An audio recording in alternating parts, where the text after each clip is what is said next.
అందరికీ నమస్కారం.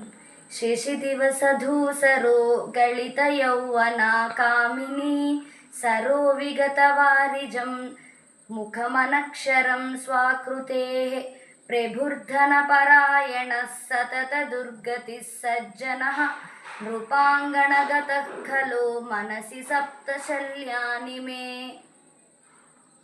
అంటే చంద్రుడు ఎప్పుడు కూడా పగటివేళ మనకు కాంతి ఇవ్వడు కదా, రాత్రప్పుడే కాంతిస్తాడు.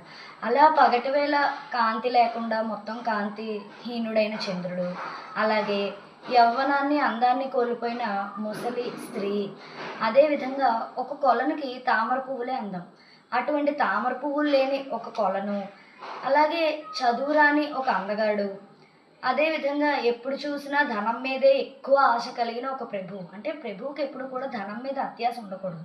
అటువంటి అత్యాశ కలిగిన ప్రభువు, అలాగే ఒక మంచివాడు, మంచి మనసు, సహాయ సహకారాలు అన్నీ ఉండి కూడా ఎప్పటికీ పేదవాడిగానే మిగిలిపోయే అటువంటి సజ్జనుడు, అదేవిధంగా రాజు దగ్గర ఉండి రాజుకి ఎప్పుడు మంచి సలహాలు ఇవ్వకుండా కుట్రలు అవన్నీ పన్నుతున్న ఒక దుర్జనుడు. ఈ ఏడుగురు ఉంటే కనుక మనసులో ఎప్పుడు కూడా శూలం పొడుస్తున్నట్టు ఉంటుంది. అంటే ఎవరికి దేనివల్ల అయితే వారి యొక్క ప్రత్యేకత బయటపడుతుందో వారికి ఆ యొక్క ప్రత్యేకత లేకుండా వారు కనిపిస్తే మనకి శూలాలు పొడిచినట్టుగా అనిపిస్తుంది. ఇది ఈ శ్లోకం యొక్క భావం.